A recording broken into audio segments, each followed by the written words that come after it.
pagdating nyo dito sa PTEX,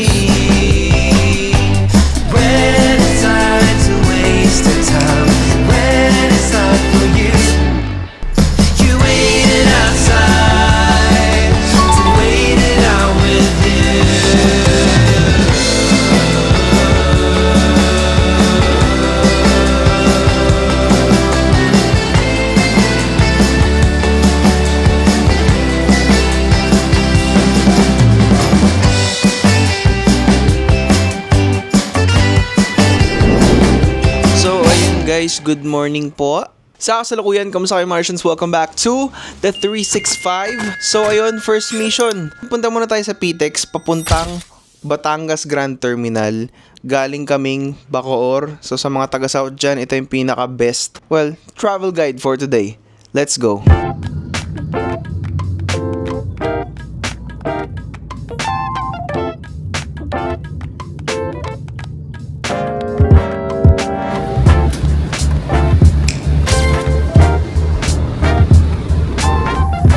So pagdating nyo dito sa PTEX, syempre hanapin nyo yung ticket booth for second floor.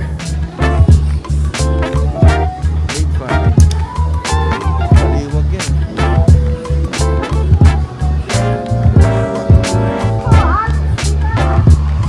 Hey! Dito tayo sasakay. Jam!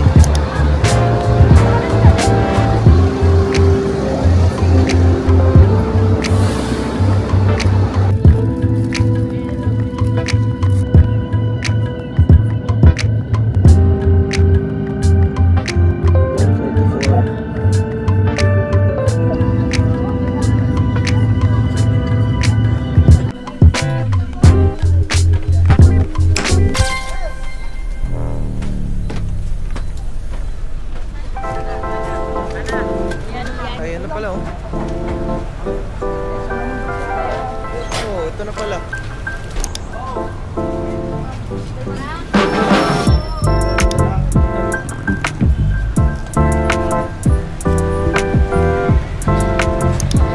Ito na pala yung port eh.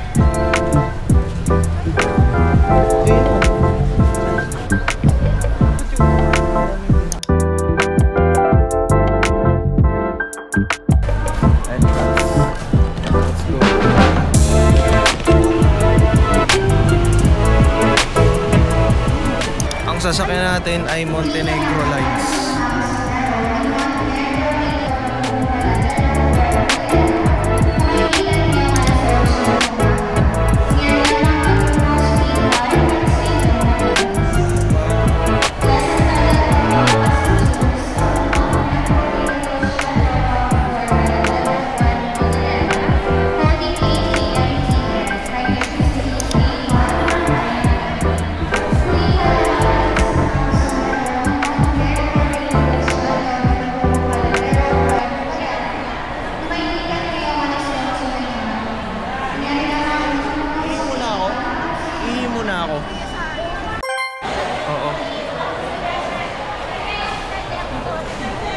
Ayun, Puerto Galera. Hindi naman tapat ng Dali, mali na naman eh. Katapat ng Kitchenette.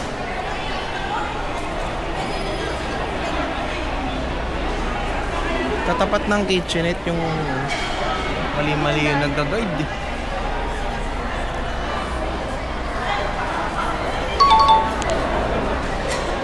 Pila kaya itong mga ito? Pila kaya sa alright. Magbabayad pa tayo ng terminal fee. Ito dito, 10.45. Fast crap, 10.45 pa. Okay lang. Ikaw?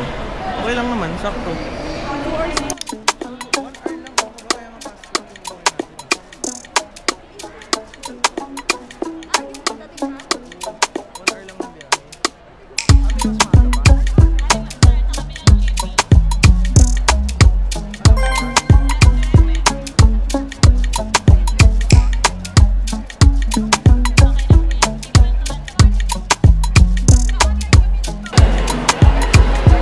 Katapat ng Kitchenette.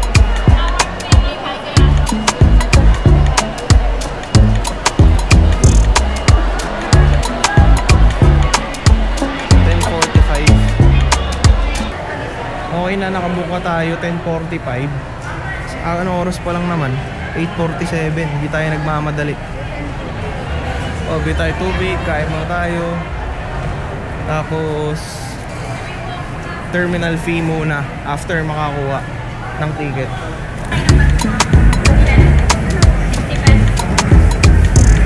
Ang binok namin ay Fastcraft para 1 hour lang. Kasi yung Roro 2 hours, Fastcraft 1 hour lang daw. Oras natin 8:48, 10:45 pa. So we have all the time para mag-almusal, mag-relax muna kasi hindi tayo nagmamadali, hindi tayo bakasyon to, so no pressure. Pakita mo yung breakfast, anak. Ha? Habang may at di pa ako naliligo.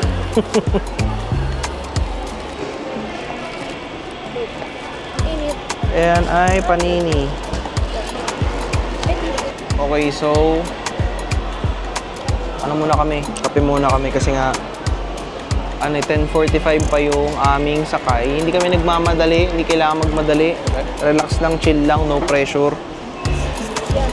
Get one in time. Kasi nga bakasyon to, hindi natin kailangan mataranta. Tsaka ano pa naman, 12 pa naman check-in eh. Pero for sure, 12 naman ang check-in eh. Pero kasi sakto doon, pag alis natin ng 10:45, mga 11:45, 15 minutes before, saktong-sakto nandun ta. Sakto yung oras.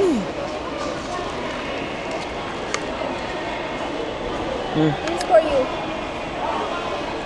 Cold brew lang. Okay, so guys, dito kami na assign dahil ang kinuha natin ay Montenegro Lines. Boarding gate 4, 10:45. Ang oras natin ay at least 35 minutes. Tama ba? At least 35 minutes na lang. Boarding na. So, grabe, lakas makasima ng hour doon sa labas. So, mag 360 na tayo dito sa part na to. Let's go! Tinatawagin natin si Ticket.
Ito sina ma'am. Kayo po, ma'am. Muele.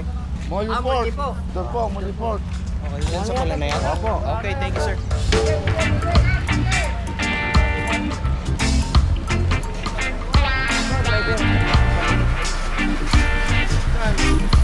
Doon.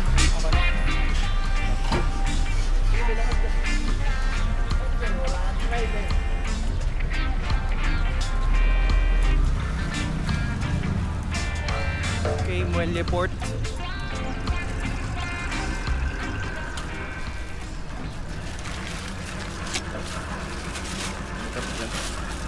Kaya.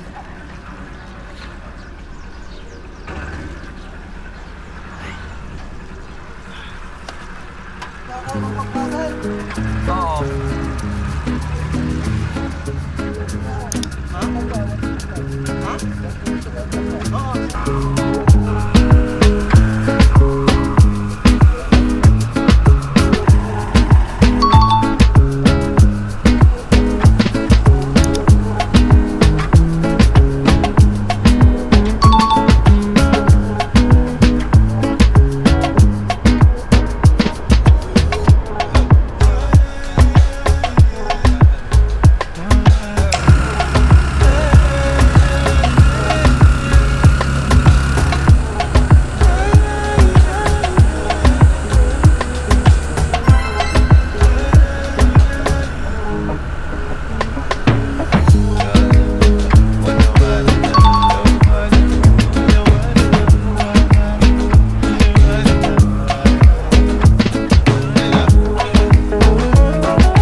Chinat mo na ba kung saan yung papuntang ano?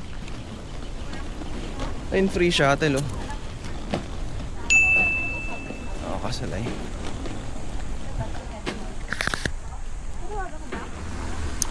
Oo.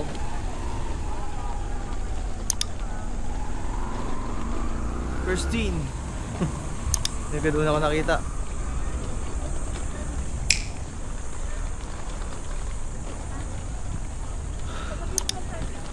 Oo, sige.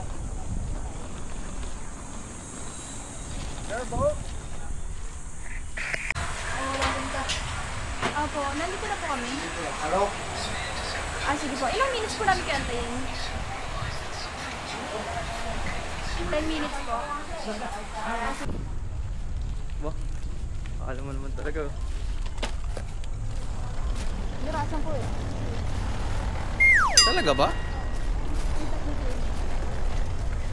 Okay, so last biyahe. Hello po. Yes po. Pwede po kaya yan? Oh. Ganun po sa amin, ibabaw po na.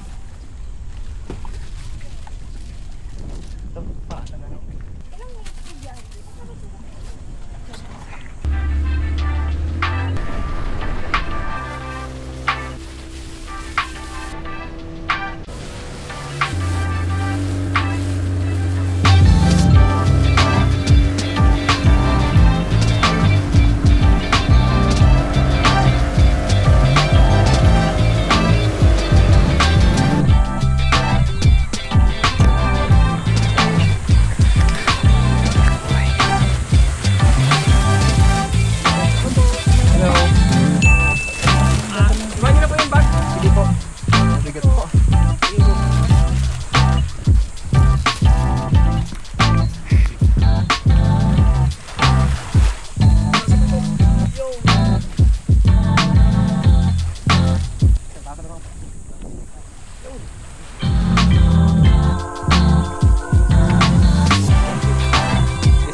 Okay, so andito na kami.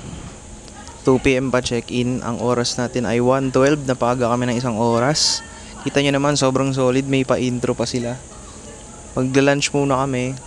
Tapos matutulog ng isang matinding tulog na wag sana magising ng sobrang late. Tapos content tayo. Punta na tayo sa S3. B-roll tayo na masaya. Drone tayo. Ang solid nito, grabe. Kung nakita nyo yung shots.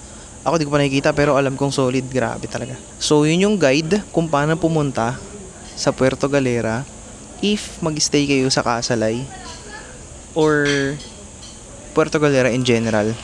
Super dali lang pala. Ginawa ng content yung mango shake ko. Inumin ko yung mango shake mo.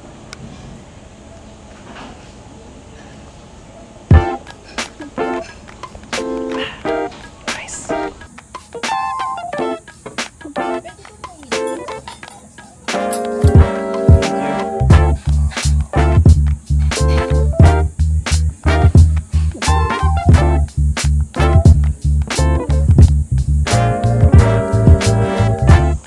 Okay, so nandito na tayo sa room.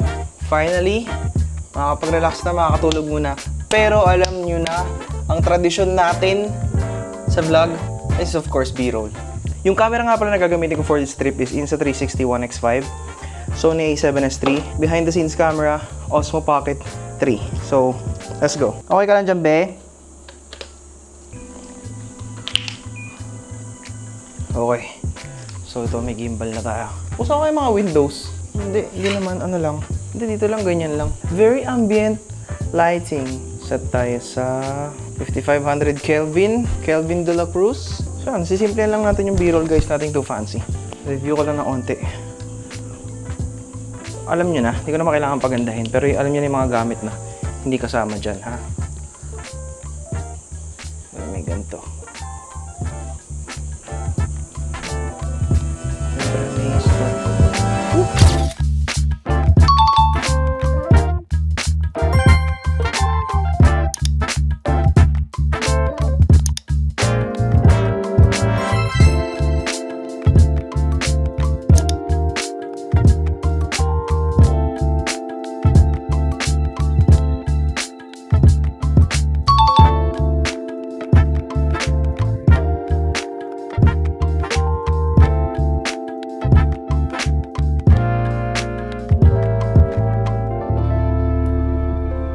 Okay, so uy, ang taas ng babagsakan ng camera if ever. So, ito. Tapos lang natin magpahinga. Tapos plano na sana namin magpicturan muna. Drone, siguro onting ocular pa sa lugar kasi honestly parang medyo napagod ako sa biyahe ng slight. And ito, naka-S-Log tayo, balik loob sa S-Log. Yan. Pero kung titignan natin yung LUTs ko, ito sample. Maganda pa din. Solid pa rin. Okay pa din yung LUT. Kahit pa paano. Nga lang may onting slight problems dito sa pinag-i-stayan namin. Slight problems like I think yung kuryente na mamatay-matay. Yung tubig humihina. And ito, medyo may peace and quiet naman, may uwak. Mostly excited ako mag-drone ngayon. And ang lalaki ng mga coconut tree. Literal na coco lumber. Medyo wala pa akong energy guys kasi ito ba't ganun? S-Gamut 3, S-Log 3. Tapos ito yung S-Log 3. Anong meron sa S-Log 3? So ito siya. Pero niya, siguro yung Gamma Display Assist. Teka nga. So yun nga, pasensya na paiba-iba ng kulay. Medyo wala pa akong energy masyado. Kasi napagod ako sa biyahe. So una sa lahat, nag-grab kami papuntang PTEX. Bus papuntang Batangas port. To which, na sa lahat ng pinanood kong vlogs, napaka-misleading. Ewan ko kung talaga bang ganun. Pero siguro kasi kung sasakay ka papuntang PTEX. Pero kasi kung sasakay ka ng bus na galing kang PTEX papuntang Batangas Port, yung ibang mga vloggers, pinapakita nila may dinadaanan silang dilaw na gate. Ewan ko dahil nakasara ba o nakabukas. Tapos may nilakad pa sila papunta ron. Pero yung sinakyan namin bus, Jasmine Line, diretso baba mo na mismo. As in pagbaba mo, yun na yun. Tapos eto, dito kami, dalawa yung balcony, which is good. May isa pa dito. Yan na, nakakatakot nga kasi iwan yung cameraman. Huwag mong iiwan, no? Pwede ako dito sa may side na to. Pero yun, so far na-enjoy ko kasi yung trip is mostly composed of Osmo Pocket Shots, and then we worked our way up sa Insta 360 dahil nga nagbangka tayo twice. Yung Montenegro line, medyo hindi ako satisfied, though on the pricey side kasi siya, dalawang klase yung babayaran. It's either 620 yata, 600. Kasi isa 420, yung Roro. Yung fast, yung 600 plus, yun yung mabilis. Okay lang din. Yung Roro, medyo mas maganda. Kasi yung Montenegro line na mabilis, sa loob, nakasarado lahat ng kortina. Mararamdaman mo lang yung alon, makakatulog ka, pwede kong matakot. Siyempre, kasi di mo nakikita yung alon. Medyo hindi nyo ma-enjoy yung biyahe papuntang Batangas to Balatero. Kasi yun nga, nakasarado yung mga bintana. Pero siguro kung nakaroro kayo, naisipon na ako.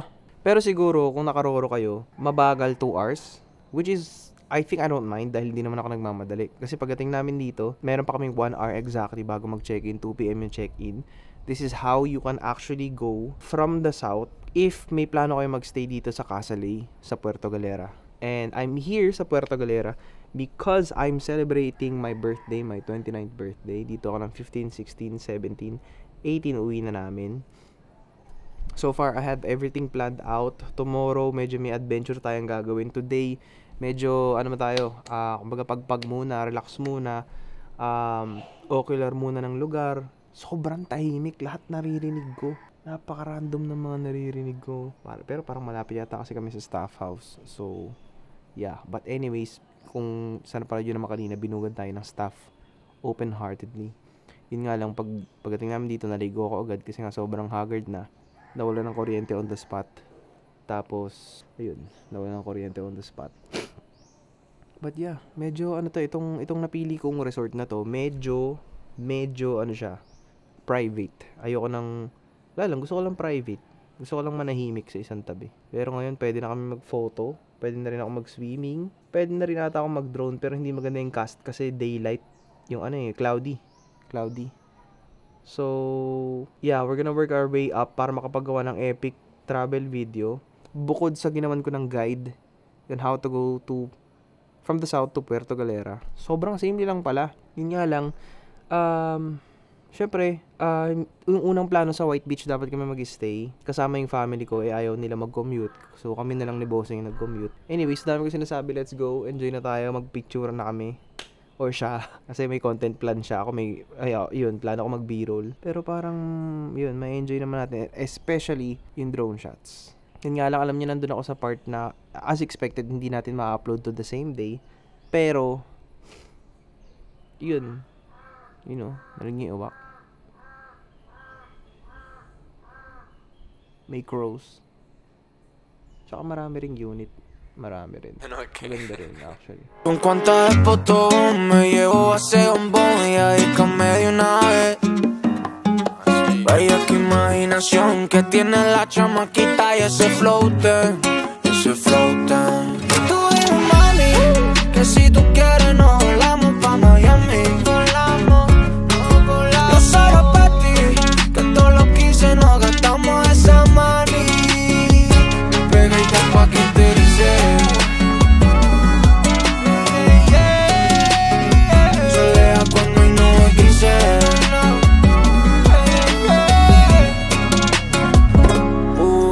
Nada ni atrévete, préndete a lo TNT.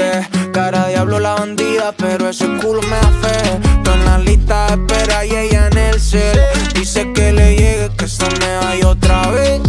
Dale pa' vernos, tengo el cuarito de aquel día y todo menos. Vamos a perro negro pa' perreármela bien bueno. Y hacemos en la casa grosería, de noche y de día todos los senos. Tú dices, mami, que si tú quieres nos volamos pa' Miami. Yo solo pa' ti, con todo lo que hice nos gastamos esa money. Pegadita pa' que te dice. Solea cuando hay nubes grises.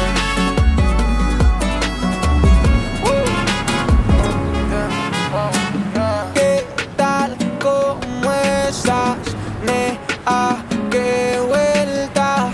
Que de una vez uno quiero más. Las ganas hay, tú ponte suelta. ¿Qué tal? ¿Cómo estás? ¿Qué vuelta? Que de una vez uno quiero más. Las ganas hay, tú ponte suelta.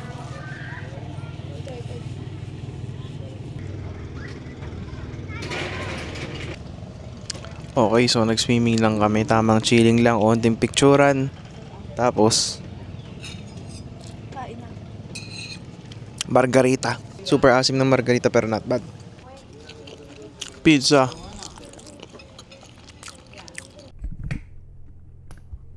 Okay, so we're back dito sa home base. And ang plano is palitin yung dala nating rig. Isang lente na lang dadalhin ko. Drone.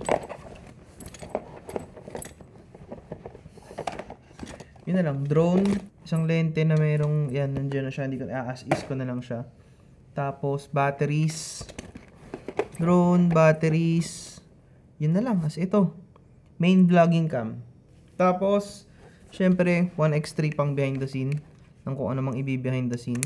Tapos, 1x3, Osmo Pocket, tsaka 1x5, para sa mga creative type shit shots natin. So yun lang dadaling ko bukas. Hindi ko na masyado pahihirapan ng sarili ko. Kung anong makunan ko, yun na yun. Hindi naman kasi ito trabaho, so ako ang batas.